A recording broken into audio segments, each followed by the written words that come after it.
Hello and welcome to the first episode of Play Media. We are Play Media, your gaming growth partner. My name is Sean Callanan. I'm here with my co-host and co-founder, Chris Derrick.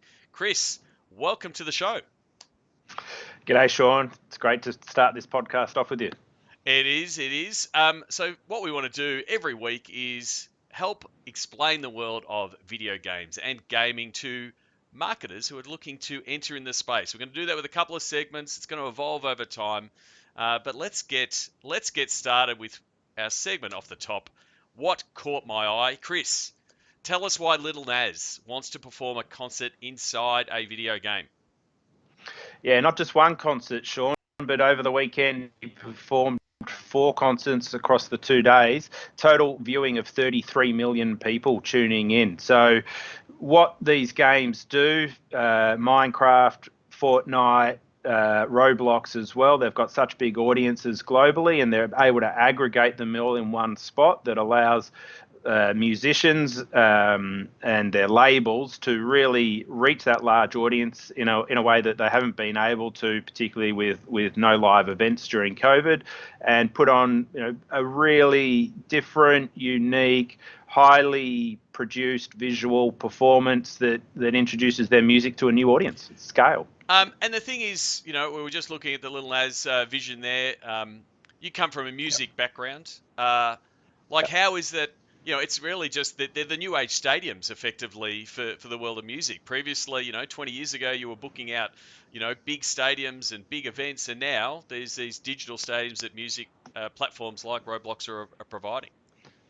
If you go to see Taylor Swift or U2 or any sort of big stadium concert, the light show and the visual shows are amazing, but you're still limited in terms of some of that technology and the environment that you're in. But really using the graphical engines of computer games, you're totally unlimited, and we're going to see more and more of these, and you're going to see some really interesting bespoke ways that people bring their music, their personalities, their brands across into the gaming world. So that actually opens up another segment. What we want to try to do on this show is help explain the different parts of the world of gaming, video games, and the like.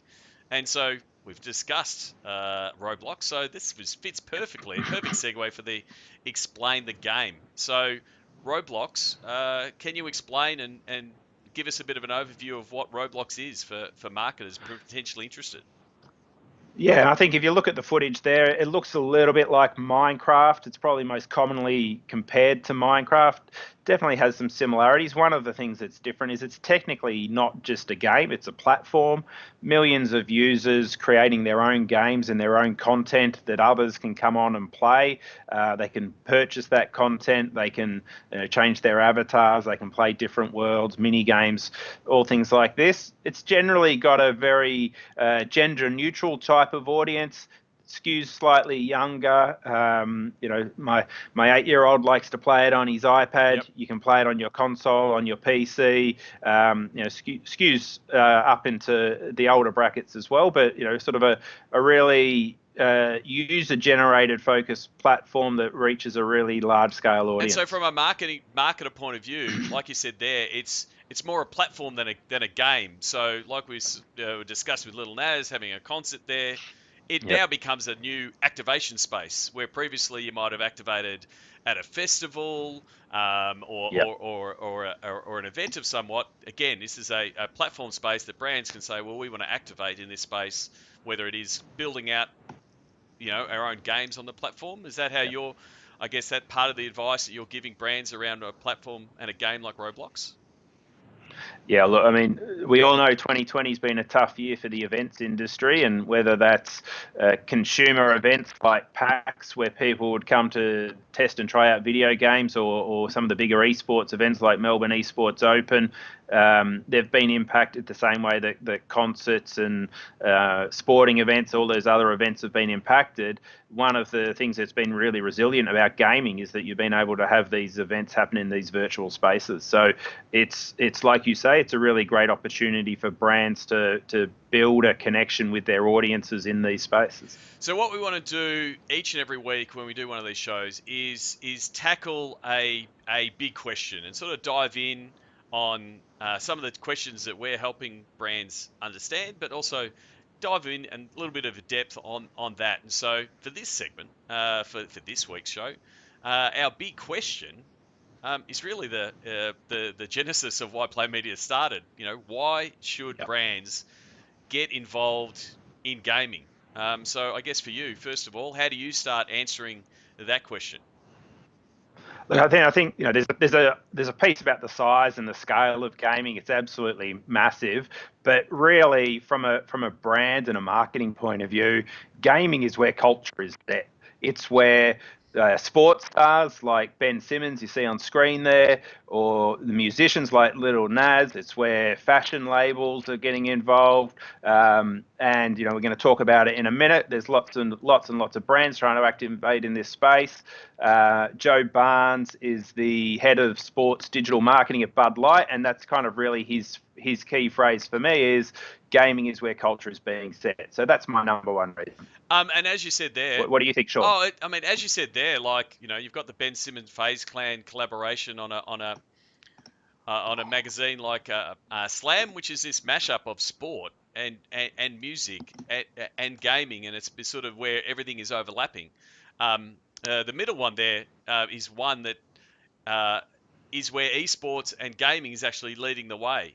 We've got a picture there of the NBA trophy in a Louis Vuitton case. And so it's a part of that sponsorship deal. But what people probably don't know if you're watching is that this actually started from League of Legends. So Riot Games, who are the publisher for League of Legends, did the first deal with Louis Vuitton. And part of that activation was to put the Summoners Trophy, the Summoners Cup, into a Louis Vuitton case.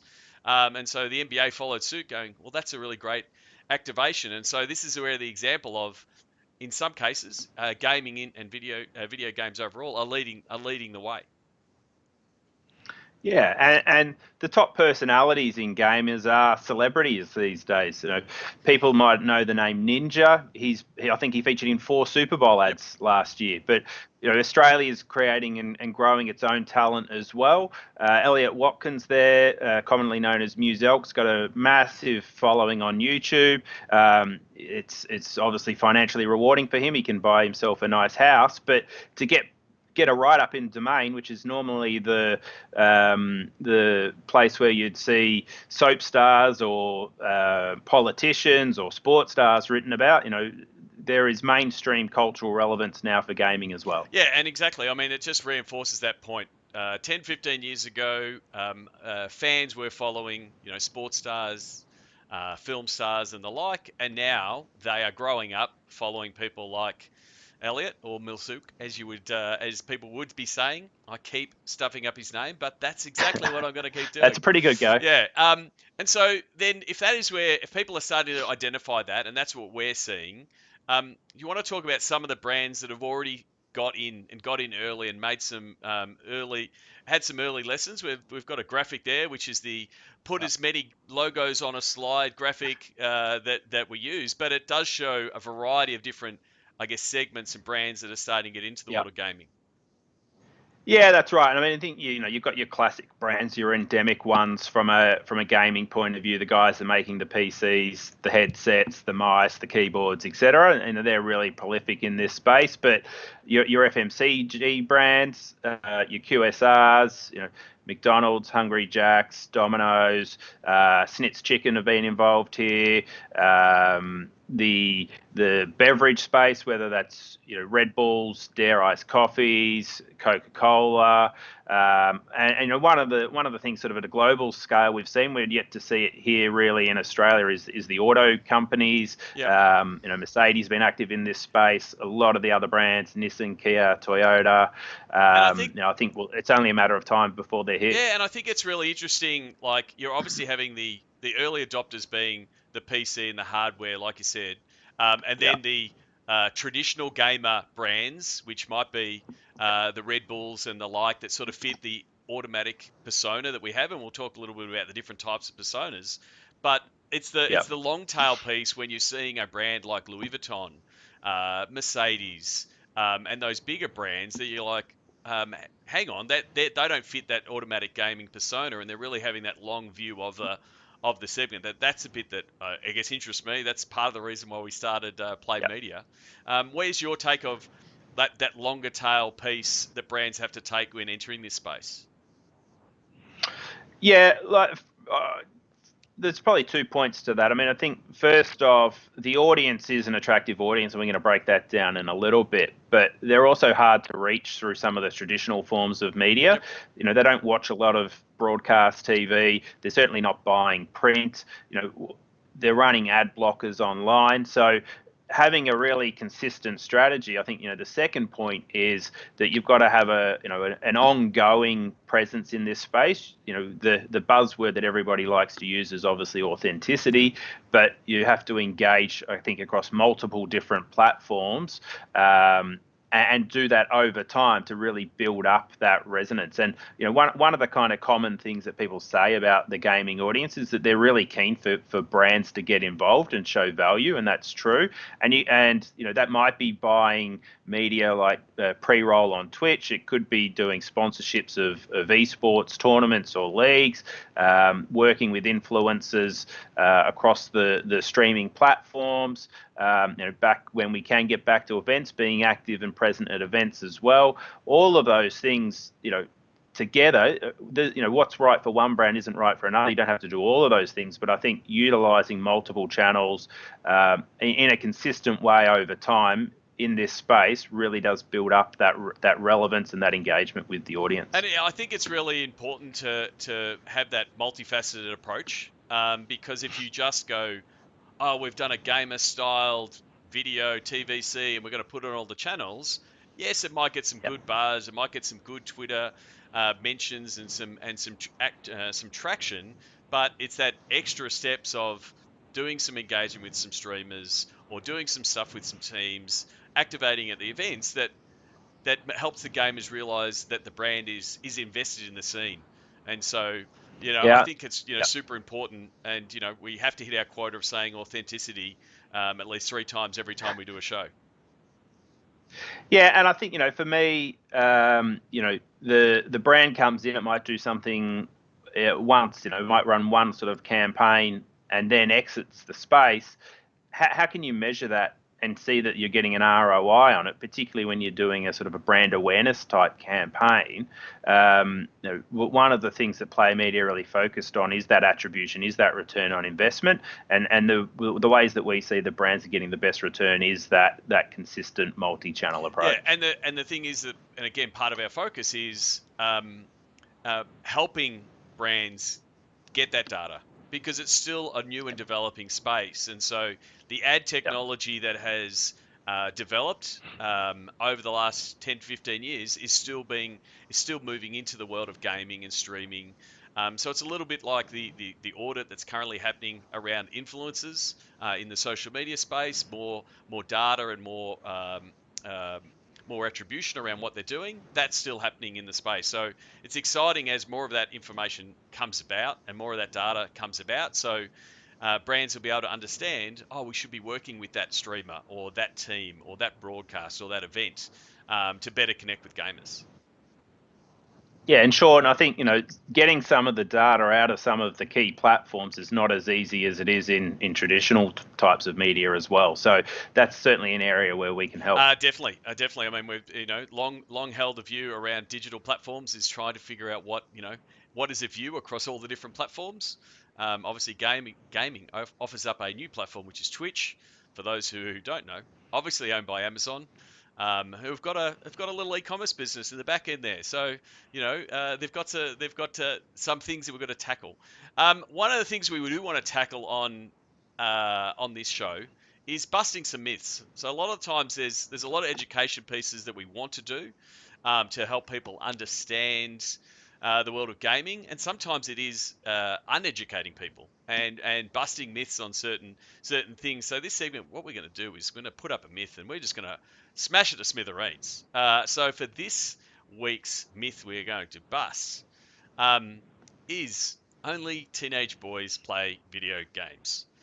Chris, you have the floor. Yeah, look, I mean, I think that's a pretty long-held assumption about video games, right? But it's really out of date. We just saw a YouGov report come out a couple of weeks ago. 18.4 million Australians now playing video games. That's up from about 12 million at the start of the year. So we can thank lockdown, I think, for helping drive some of that growth. But really, when you're talking about 18 million, you're talking 70% of the population. We can thank the rise in mobile gaming, in obviously the consoles are very popular as well. I think it's also how wide gaming is, because again, like we're looking at the picture there of our teenage boy yelling at a PC screen, but gamers are console gamers, are mobile gamers, and that's what does widen it, and it does offer some opportunities to discuss the different types of gamers, and we've got some personas here that sort of fill it out more than the hardcore enthusiast that potentially everyone thinks of as a gamer.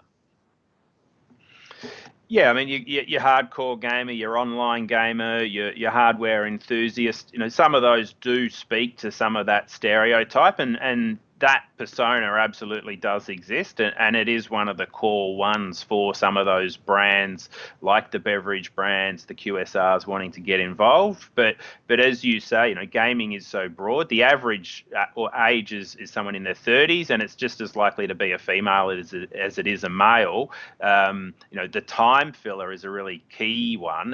Is that somebody who's playing a game while they should be watching an ad? Is it someone who's just boiling the kettle to make a cup of tea and they want to start playing a game? There's different ways to engage them, different mechanics, different channels, and they're all really important, but there are different segments there that you can relate and tie into your other more broader marketing offering as well. It doesn't just have to be about going for the hardcore gamer. Yeah, and I think the other thing is I guess some context around some of these numbers is that this is the broad overview of gamers overall. As we discussed earlier with Roblox, depending on the title, depending on the game you're talking about, it does shift. It does shift in demographic and gender bias and those kind of things. So, but the thing is we're just offering and giving an understanding of that wider picture of the gaming scene. Yeah, and look, I mean, for our listeners and our viewers out there who want to learn more about the different types of personas that are available, we can go into a lot more detail about these. So that is, hopefully we've busted that myth. Yes, teenage boys play video games, but so do other people. And I think both of us, when we're speaking back in, the normal days when you're speaking in front of live people, you ask people to put your hand up if you play games, and then you explain what the different games are, and you say, have you played Candy Crush in the last 12 hours? A few more hands sheepishly go up.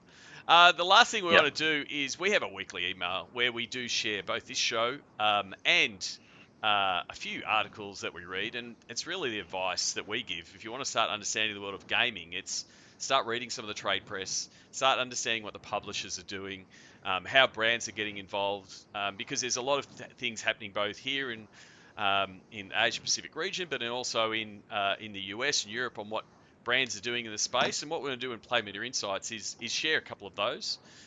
So I wanted to kick this one off.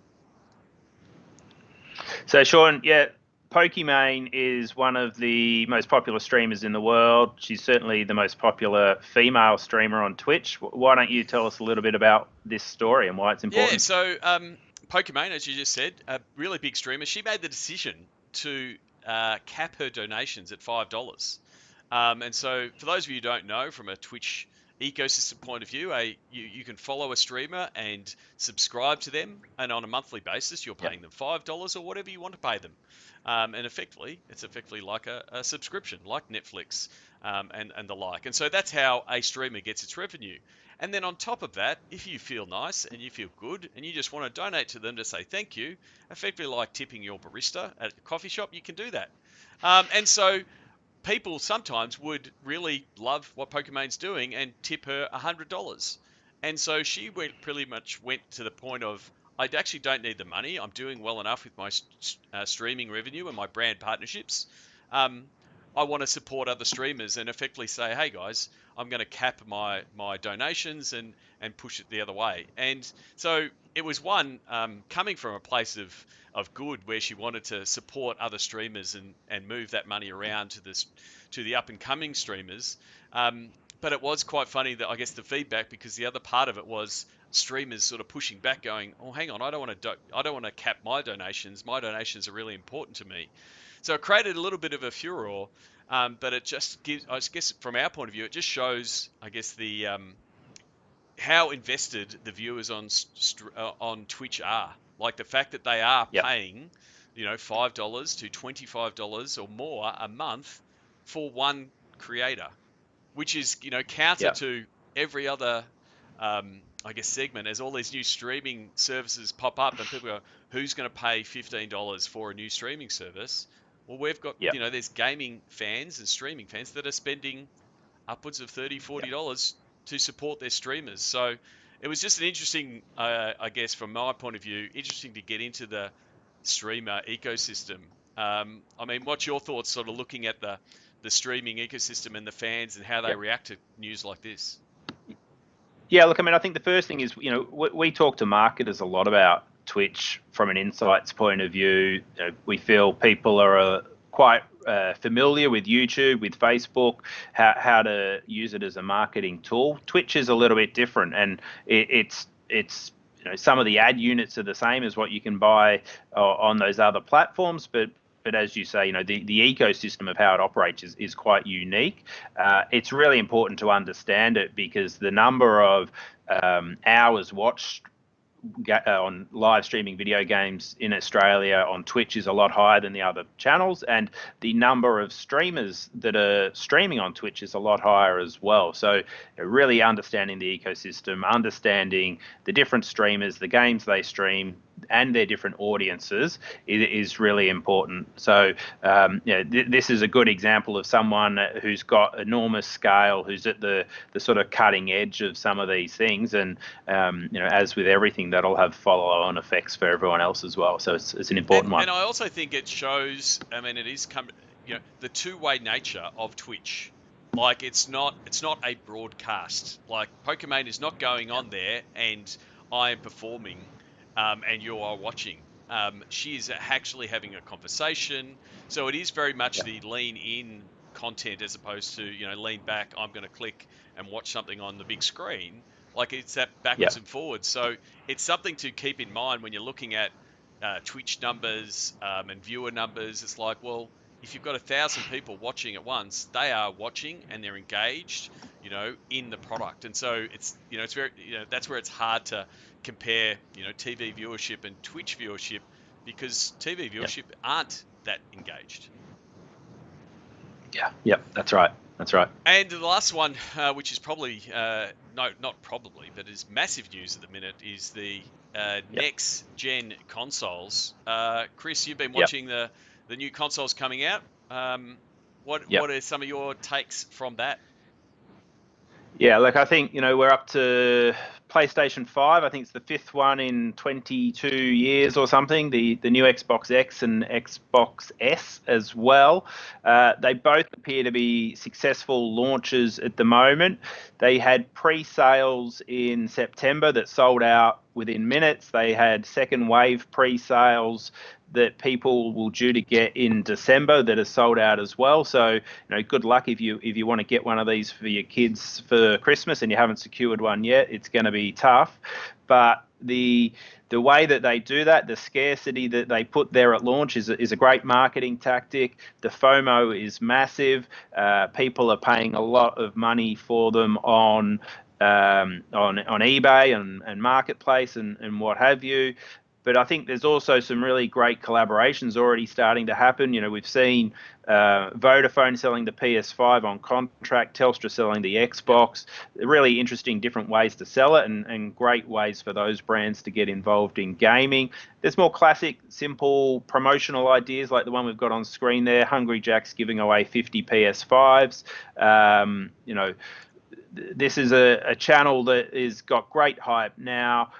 Will continue to for the foreseeable future, and there's different ways that brands can help leverage that in terms of what they're doing in this space as well. So it's a really exciting one to watch. We haven't seen many new games come out that really push the boundaries of what these new platforms can do. So yeah, again, really exciting to watch. What's your thoughts, Sean? But the thing is, I think the scarcity piece, like the fact that they are so hard to get a hold of, make the campaigns like Hungry Jack's giving away this PlayStation 5s like really appealing. Like I am going to enter that because I can't, I've tried all the different retailers, I can't get one, and so it becomes that hot ticket, that hot product. So as a marketing tool and a competition opportunity, it's really exciting, and I think keep an eye out. I think it is going to be the product that people are going to use from a competition point of view, and the battle is it's not starting, it's re-engaging. Like the fact that they both brought out the consoles at the same time, they didn't bother dodging each other. Like, no, we're both going at it at the same time. It's very much next gen console wars are going to continue for the next 18 months. It's going to be exciting to watch. Yeah, that's right. It's got a long way to play out yet. So that pretty much wraps up what this was as our first episode. We got through it. Hopefully this thing has recorded correctly. Before we wrap up, because the best rule of promotion is self-promotion, Chris, where can people find you on the internet to reach out to you? Yeah, look, great to email me directly, Chris at We Are Play Media, but I am Chris Derrick on Twitter, Chris Derrick on LinkedIn. Always happy to chat gaming, esports, the overall ecosystem. So please do reach out. Exactly. And yes, weareplaymedia.com is where you'll find more info from this. You can book in a time for a chat. But until next episode, because guess what? We are going to do another episode. You tell the internet and then you commit yourself to doing another episode. Yep. My name is Sean Callanan. This has been... I'm Chris Derrick. There we go. And we'll figure out our outro eventually. Thank you very much. And we'll see you next week.